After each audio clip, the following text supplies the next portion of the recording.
अच्छा 12 सबस्क्राईब झाले का? 12K झालेत के 12K म्हणजे 1000चं झाल्यासारखं झालंय. म्हणजे 12,000 झालं ना दादा? दादाचं चॅनल पहिलाच होतं. दादानी मला मुद्दाम विचारलं काल बरं का. आणि ते चालू ओ करायचं म्हणतात त्याने, चॅनल चालू करायचं ते बंद झालं बहुतेक.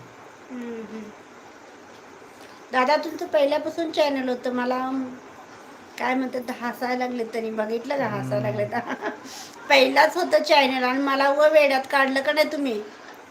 हो. हो बघा मला वेड्यात काढलं दादा तुम्ही बरं का. पैसे किती मिळतात, का हो दादा तसं? पैसे कवा मिळतात, पैसे किती भेटतात, कवा भेटतात, हा किती ह्याला स्वारी म्हणतात. दादा का हो माझी हे काय म्हणा मला वेड्यात का काढलं तसं. अनिकेत काय म्हणतो, शाल नारळ द्या त्याला. देऊ देऊ नक्की देऊ, नक्की देऊ. चॅनल मोनोटाईज झालाय म्हणलं तर नक्की शाल नारळ देऊ आणि अभिनंदन करू बर का. आणि नाहीतर अनिकेतला एक छटाक पेढे देऊ. अनिकेतला पेढे, अनिकेतसाठी पेढे म्हणजे माझं त्याने पेढा खाऊन अजून वेडाच होतोय. पेढा खाऊन अजून वेडा